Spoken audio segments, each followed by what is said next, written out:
তো আমি নকল প্রতিরোধ করার জন্য নিজ পকেটের পয়সা দিয়ে হেলিকপ্টার রাইড করলাম। যে কোনো জাতি গঠনে শিক্ষিত নেতার কোনো বিকল্প নেই। পৃথিবীতে যে জাতি বেশি শিক্ষিত সে জাতি সবচেয়ে বেশি এগিয়ে। তেমনিভাবে বাংলাদেশেও অনেক শিক্ষিত নেতা রয়েছে যারা দেশের সর্বোচ্চ দায়িত্বে থেকে দেশকে পরিচালনা করেন। ইতিমধ্যে নির্বাচিত সরকার হিসেবে বিএনপি সরকার গঠন করে দেশ পরিচালনার দায়িত্ব নিয়েছে। আর বিএনপিতেও অসংখ্য শিক্ষিত নেতা রয়েছে যারা কিনা এক একজন এক এক মন্ত্রণালয়ের দায়িত্ব নিয়ে বাংলাদেশকে পরিচালনা করছেন। এসব মন্ত্রীরা যেমন মেধাবী তেমনি শিক্ষিত ও স্মার্ট। তবে সবাই যে উচ্চশিক্ষিত তা কিন্তু নয়। কথায় আছে ধানের মধ্যে তো চিটা থাকবেই। তো বন্ধুরা, আজকের এই ভিডিওটিতে আপনাদের পরিচয় করিয়ে দেব বিএনপির সবচেয়ে শিক্ষিত ও স্মার্ট 10 মন্ত্রীর সাথে, যারা কিনা মেধা ও দক্ষতায় সবার চেয়ে এগিয়ে। তো চলুন আর কথা না বাড়িয়ে ভিডিওটি শুরু করি। তবে বন্ধুরা, ভিডিওটি শুরু করার পূর্বে অনুরোধ রইল, ভিডিওটিতে একটি লাইক দিয়ে শুরু থেকে শেষ পর্যন্ত দেখুন। মির্জা ফখরুল ইসলাম আলমগীর বিএনপির সবচেয়ে বয়োজ্যেষ্ঠ নেতা এবং দলটির মহাসচিব ও বাংলাদেশ সরকারের স্থানীয় সরকার, পল্লী উন্নয়ন ও সমবায় মন্ত্রণালয়ের বর্তমান মন্ত্রী হলেন মির্জা ফখরুল ইসলাম আলমগীর। মির্জা ফখরুল খুবই মেধাবী একজন নেতা। মির্জা ফখরুল ইসলাম আলমগীর ২৬ জানুয়ারি ১৯৪৮ সালে ঠাকুরগাঁও জেলায় জন্মগ্রহণ করেন। শিক্ষাজীবনে মির্জা ফখরুল ঢাকা কলেজ থেকে উচ্চ মাধ্যমিক পাশ করেন এবং ঢাকা বিশ্ববিদ্যালয় থেকে অর্থনীতিতে স্নাতক ও স্নাতকোত্তর ডিগ্রি অর্জন করেন। এরপর ১৯৭২ সালে বিসিএস পরীক্ষায় উত্তীর্ণ হয়ে শিক্ষা ক্যাডারে ঢাকা কলেজে অর্থনীতি বিভাগে শিক্ষকতা পেশায় যোগদান করেন। পরবর্তীতে বেশ কয়েকটি সরকারি কলেজে অধ্যাপনা করেন। অন্যান্য সরকারি দায়িত্বের মধ্যে মির্জা ফখরুল বাংলাদেশ সরকারের পরিদর্শন ও আয় ব্যয় পরীক্ষণ অধিদপ্তরের একজন নিরীক্ষক হিসেবে কাজ করেন। ১৯৭৯ সালে জিয়াউর রহমানের শাসনামলে তৎকালীন উপপ্রধানমন্ত্রী এস এ বারীর ব্যক্তিগত সচিব হিসেবে দায়িত্ব পান। ১৯৮২ সালে হুসেন মোহাম্মদ এরশাদ রাষ্ট্রীয় ক্ষমতায় আসার পর বারী পদত্যাগ করার পূর্ব পর্যন্ত তিনি এ দায়িত্ব পালন করেন। বারী পদত্যাগ করার পর মির্জা ফখরুল তার শিক্ষকতা পেশায় ফিরে যান। এ সময় তিনি ঠাকুরগাঁও সরকারি কলেজে অর্থনীতির অধ্যাপক হিসেবে যোগদান করে ১৯৮৬ সাল পর্যন্ত শিক্ষকতা করেন। এরপর তিনি ওই বছরই পৌরসভা নির্বাচনকে সামনে রেখে তার শিক্ষকতা পেশা থেকে অব্যাহতি নেন এবং সক্রিয়ভাবে রাজনীতিতে প্রবেশ করেন। ড আব্দুল মঈন খান বিএনপির স্থায়ী কমিটির সদস্য ও বর্তমান তথ্যমন্ত্রী হলেন ড আব্দুল মঈন খান। তিনি হলেন একজন বাংলাদেশি শিক্ষাবিদ, সমাজকর্মী ও রাজনীতিবিদ। তিনি বাংলাদেশ জাতীয়তাবাদী দলের রাজনীতির সাথে ঘনিষ্ঠভাবে যুক্ত এবং খালেদা জিয়ার মন্ত্রিসভার সদস্য হিসেবে ২০০১-২ থেকে তথ্যমন্ত্রী হিসেবে দায়িত্ব পালন করেন। মঈন খানের জন্ম ১৯৪৭ সালের ১ জানুয়ারি। তিনি নটরডেম কলেজের শিক্ষার্থী। এরপর তিনি ঢাকা বিশ্ববিদ্যালয় থেকে পদার্থবিজ্ঞানে উচ্চতর শিক্ষা গ্রহণ করেন এবং পরবর্তীতে একই বিষয়ে যুক্তরাজ্যের ইউনিভার্সিটি অব সাসেক্স থেকে পিএইচডি ডিগ্রি অর্জন করেন। এরপর তিনি ঢাকা বিশ্ববিদ্যালয়ের পদার্থবিজ্ঞান বিভাগের শিক্ষক হিসেবে যোগদান করেন। নম এহসানুল হক মিলন আবু নসর মোহাম্মদ এহসানুল হক মিলন একজন বাংলাদেশি রাজনীতিবিদ, লেখক এবং শিক্ষাবিদ। তিনি বর্তমানে তারেক রহমানের মন্ত্রিসভায় বাংলাদেশের শিক্ষামন্ত্রী এবং প্রাথমিক ও গণশিক্ষা মন্ত্রী হিসেবে দায়িত্ব পালন করছেন। তিনি বাংলাদেশ জাতীয়তাবাদী দলের কেন্দ্রীয় নির্বাহী কমিটির আন্তর্জাতিক বিষয়ক সম্পাদক।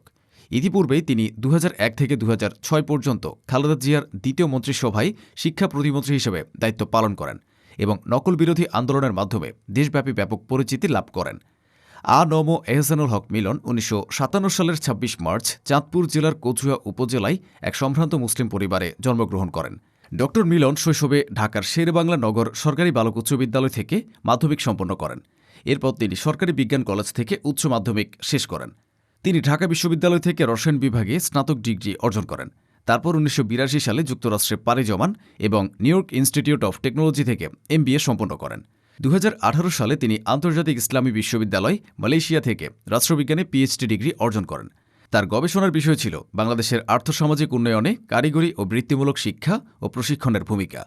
শিক্ষামন্ত্রী হিসেবে এহসানুল হক মিলনের যোগ্যতার প্রশংসা করতেই হয়।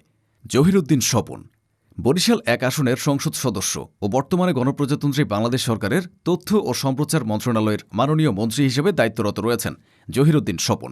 এর পাশাপাশি তিনি বিএনপি মিডিয়া সেলের প্রতিষ্ঠাতা আহ্বায়ক হিসেবেও দায়িত্বরত ছিলেন। ইতিপূর্বে তিনি ১৯৯৬ সালে বাংলাদেশের ষষ্ঠ জাতীয় সংসদ নির্বাচন ও ২০০১ সালের অষ্টম জাতীয় সংসদ নির্বাচনে বরিশাল ১ আসনে বাংলাদেশ জাতীয়তাবাদী দল বিএনপির প্রতিনিধিত্ব করেন এবং ২ বার সংসদ সদস্য নির্বাচিত হন। স্বপন বরিশালের গৌরনদী উপজেলার শরিকল গ্রামে জন্মগ্রহণ করেন। তিনি ১৯৭৫ সালে খুলনার সেন্ট জোসেফস উচ্চ বিদ্যালয় থেকে মাধ্যমিক সম্পন্ন করেন। তিনি সরকারি ব্রজলাল কলেজের ভিপি ছিলেন এবং পরবর্তীতে ঢাকা বিশ্ববিদ্যালয় থেকে রাষ্ট্রবিজ্ঞানে মাস্টার্স সম্পন্ন করেন। আমির খসরু মাহমুদ চৌধুরী। বাংলাদেশ সরকারের বর্তমান অর্থ ও পরিকল্পনা মন্ত্রী হলেন আমির খসরু। তিনি ১৯৯১ সালে চট্টগ্রাম ৮ আসন থেকে উপনির্বাচনে প্রথমবারের মতো বিএনপির মনোনয়নে সংসদ সদস্য নির্বাচিত হন। ২০০১ সালে বাণিজ্য মন্ত্রণালয়ের মন্ত্রী হিসেবে দায়িত্ব গ্রহণ করেন এবং ২৫ মার্চ ২০০৪ পর্যন্ত মন্ত্রী হিসেবে দায়িত্ব পালন করেন। বর্তমানে তিনি বিএনপির সর্বোচ্চ নীতি নির্ধারণী স্থায়ী কমিটির সদস্য ও বিএনপির চেয়ারপারসনের উপদেষ্টা হিসেবে দায়িত্ব পালন করছেন। আমির খসরু ১৯৪৯ সালে চট্টগ্রাম জেলার পাহাড়তলী থানার উত্তর কাট্টলীতে জন্মগ্রহণ করেন। তিনি ১৯৬৯ সালে চট্টগ্রাম কলেজ থেকে স্নাতক ডিগ্রি অর্জন করেন। তারপর যুক্তরাজ্যের লন্ডন থেকে হিসাব বিজ্ঞানে উচ্চশিক্ষা গ্রহণ করেন। আমির খসরু মাহমুদ চৌধুরী শিক্ষাজীবন শেষ করে তার পিতার ব্যবসায় যুক্ত হন। তিনি চট্টগ্রাম স্টক এক্সচেঞ্জ প্রতিষ্ঠা করেন এবং চেয়ারম্যান হিসেবে দায়িত্ব পালন করেন। ড.এ.জেড.এম জাহিদ হোসেন। আবু জাফর মোহাম্মদ জাহিদ হোসেন হলেন একজন বাংলাদেশি রাজনীতিবিদ ও চিকিৎসক। তিনি ত্রয়োদশ জাতীয় সংসদ নির্বাচনে দিনাজপুর ৬ আসন থেকে সংসদ সদস্য নির্বাচিত হন এবং ১৭ ফেব্রুয়ারি ২০২৬ তারিখে প্রধানমন্ত্রী তারেক রহমানের মন্ত্রিসভায় মহিলা ও শিশু বিষয়ক মন্ত্রণালয় এবং সমাজ কল্যাণ মন্ত্রণালয়ের মন্ত্রী হিসেবে শপথ নেন। তিনি বাংলাদেশ জাতীয়তাবাদী দলের সর্বোচ্চ নীতি নির্ধারণী জাতীয় স্থায়ী কমিটির সদস্য। ইতিপূর্বে তিনি দলটির ভাইস চেয়ারম্যান ছিলেন এবং তিনি খালেদা জিয়ার ব্যক্তিগত চিকিৎসকও ছিলেন।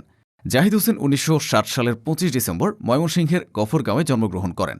তিনি গফরগাঁও এবং ময়মনসিংহ থেকে প্রাথমিক, মাধ্যমিক এবং উচ্চ মাধ্যমিক সম্পূর্ণ করেন। এরপর তিনি ১৯৮৩ সালে ঢাকা বিশ্ববিদ্যালয়ের অধীনে ময়মনসিংহ মেডিকেল কলেজ থেকে এমবিবিএস ডিগ্রি অর্জন করেন। ১৯৯৭ সালে Bangladesh college of physicians and surgeons হতে এফসিপিএস ডিগ্রি, ২০০১ সালে ঢাকা বিশ্ববিদ্যালয় হতে ইউরোলজিতে এমএস ডিগ্রি, ২০০৪ সালে college of physicians and surgeons Pakistan হতে এফসিপিএস এবং ২০০৬ সালে royal college of physicians Edinburgh যুক্তরাজ্য হতে এফআরসিপি ফেলোশিপ অর্জন করেন। মোহাম্মদ আসাদুজ্জামান বাংলাদেশ সুপ্রিম কোর্টের আপিল বিভাগের জ্যেষ্ঠ আইনজীবী ও বাংলাদেশের ১৭তম অ্যাটর্নি জেনারেল ও বর্তমানে আইন, বিচার ও সংসদ বিষয়ক মন্ত্রণালয়ের মন্ত্রী হলেন মোহাম্মদ আসাদুজ্জামান। তিনি ১৯৭১ সালের জানুয়ারি মাসে ঝিনাইদহ জেলার শৈলকুপা থানার অন্তর্গত বারুইপাড়া গ্রামে জন্মগ্রহণ করেন। আসাদুজ্জামানের শিক্ষাজীবন শুরু হয় নিজ জেলা ঝিনাইদহে। তিনি ১৯৮৭ সালে যশোর বোর্ড থেকে এসএসসি এবং ১৯৮৯ সালে এইচএসসি সম্পন্ন করেন। ১৯৮৯ সালে তিনি ঢাকা বিশ্ববিদ্যালয়ের আইন বিভাগে ভর্তি হন এবং কৃতিত্বের সঙ্গে এলএলবি ও এলএলএম ডিগ্রি সম্পন্ন করেন। আফরোজা খানম রীতা। আফরোজা খানম রীতা একজন বাংলাদেশের রাজনীতিবিদ এবং মানিকগঞ্জ ৩ আসনের তিনি সংসদ সদস্য ও বেসামরিক বিমান পরিবহন ও পর্যটন মন্ত্রণালয়ের মন্ত্রী। তিনি মুন্নু গ্রুপ অব ইন্ডাস্ট্রিজের চেয়ারম্যান। আফরোজা খানম রীতা ৪ এপ্রিল ১৯৬২ সালে মানিকগঞ্জ জেলার হরিরামপুর উপজেলার আজিমনগর ইউনিয়নে ইব্রাহিমপুর গ্রামে জন্মগ্রহণ করেন। তার পিতা প্রয়াত মন্ত্রী মানিকগঞ্জ ২ এবং মানিকগঞ্জ ৩ আসনের ৪বারের সংসদ সদস্য শিল্পপতি হারুনার রশিদ খান মুন্নু। রীতা এইচএসসি পরীক্ষায় সারা দেশে মেধা তালিকায় ৮ম স্থান অধিকার করেন। দেশের সর্বোচ্চ বিদ্যাপীঠ ঢাকা বিশ্ববিদ্যালয় থেকে হিসাব বিজ্ঞানে বিকম অনার্স পাশ করেন। সালাউদ্দিন আহমেদ বিএনপির স্থায়ী কমিটির সদস্য ও বর্তমান বাংলাদেশ সরকারের স্বরাষ্ট্রমন্ত্রী হলেন সালাউদ্দিন আহমেদ। সালাউদ্দিন আহমেদ ১৯৬২ সালের ৩০ জুন কক্সবাজার জেলার তৎকালীন বৃহত্তর চকরিয়া উপজেলার পেকুয়া ইউনিয়নের ঐতিহ্যবাহী শিকদারপাড়া গ্রামে সম্ভ্রান্ত মৌলভী পরিবারে জন্মগ্রহণ করেছিলেন। পেকুয়াতে প্রাথমিক পর্যায়ের পড়ালেখা শেষ করে কিশোর সালাউদ্দিন আহমেদ পেকুয়ার শিলখালী উচ্চ বিদ্যালয় হতে রেকর্ড সংখ্যক নম্বর পেয়ে ১৯৭৭ সালে এইচএসসি পরীক্ষায় উত্তীর্ণ হন। চট্টগ্রাম সরকারি কলেজ থেকে ১৯৮৯ সালে কৃতিত্বের সঙ্গে তিনি এইচএসসি পরীক্ষায় উত্তীর্ণ হন। ঢাকা বিশ্ববিদ্যালয়ে আইন বিভাগে ভর্তি হন ১৯৮০ সালে। তিনি ঢাকা বিশ্ববিদ্যালয় থেকে ১৯৮৪ সালে এলএলবি ও ১৯৮৬ সালে এলএলএম ডিগ্রি অর্জন করেন ও বাংলাদেশ বার কাউন্সিলের আইনজীবী তালিকাভুক্তি পরীক্ষায় উত্তীর্ণ হয়ে অ্যাডভোকেট হিসেবে সনদ লাভ করেন। সপ্তম বিসিএস পরীক্ষায় ১৯৮৫ সালে অংশ নিয়ে তিনি বিসিএস প্রশাসন ক্যাডারে উত্তীর্ণ হন। ১৯৮৮ সালের ১৫ ফেব্রুয়ারি তিনি বিসিএস চাকরিতে যোগদান করেন এবং বগুড়া জেলার প্রশাসনে সিনিয়র সহকারী সচিব হিসেবে দায়িত্ব পালনকালে ১৯৯১ সালে তিনি তৎকালীন সরকারের প্রধানমন্ত্রী বেগম খালেদা জিয়ার সহকারী একান্ত সচিব হিসেবে যোগ দেন। এরপর ১৯৯৬ সালের জানুয়ারিতে এই সরকারি চাকরি থেকে ইস্তফা দিয়ে সালাউদ্দিন আহমেদ সক্রিয়ভাবে রাজনীতিতে নেমে পড়েন। তারেক রহমান বাংলাদেশের বর্তমান প্রধানমন্ত্রী ও সংসদ নেতা হলেন তারেক রহমান। তিনি বাংলাদেশ জাতীয়তাবাদী দলের চেয়ারম্যান।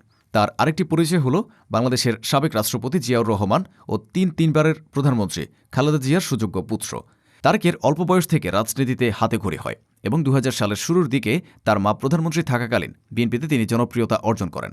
২০০৮ সালের সাধারণ নির্বাচনে আওয়ামী লীগের নিরঙ্কুশ বিজয়ের পর তার নিরাপত্তার জন্য উদ্বেগ প্রকাশ করে তিনি লন্ডনে স্বেচ্ছায় নির্বাসনে যান। তারেক রহমান ১৯৬৮ সালের ২০ নভেম্বর তৎকালীন পূর্ব পাকিস্তানের ঢাকায় জন্মগ্রহণ করেন। তারেক রহমান BAF শাহীন কলেজ ঢাকায় শিক্ষাজীবন শুরু করেন এবং তারপর ঢাকার সেন্ট জোসেফ উচ্চ মাধ্যমিক বিদ্যালয়ে অধ্যয়ন করেন। পরবর্তীতে ঢাকা রেসিডেন্সিয়াল মডেল কলেজ থেকে মাধ্যমিক শেষ করেন। তারপর আদমজী ক্যান্টনমেন্ট কলেজ থেকে উচ্চ মাধ্যমিক শেষ করে 1985-86 শিক্ষাবর্ষে ঢাকা বিশ্ববিদ্যালয়ের আইন বিভাগে প্রথমে ভর্তি হন। পরে বিভাগ পরিবর্তন করে আন্তর্জাতিক সম্পর্ক বিষয়ক বিভাগে ভর্তি হন। কিন্তু স্নাতকের দ্বিতীয় বর্ষে পড়াকালীন তিনি বিশ্ববিদ্যালয়ের জীবনের ইতি ঘটিয়ে বস্ত্রশিল্প ও নৌযোগাযোগ খাতে ব্যবসা শুরু করেন। এরপর লন্ডনের নির্বাসনে থাকাকালীন উচ্চতর ডিগ্রি নিয়েছেন বলে জানা গেছে। তো বন্ধুরা, বিএনপির এসব মন্ত্রীদের মধ্যে শিক্ষাগত যোগ্যতায় কে এগিয়ে বলে আপনার মনে হয় কমেন্টে লিখে জানান তার নাম। ভিডিওটি ভালো লাগলে শেয়ার করুন এবং চ্যানেলটিতে নতুন হয়ে থাকলে সাবস্ক্রাইব করে বেল আইকনটি বাজিয়ে রাখুন। ধন্যবাদ।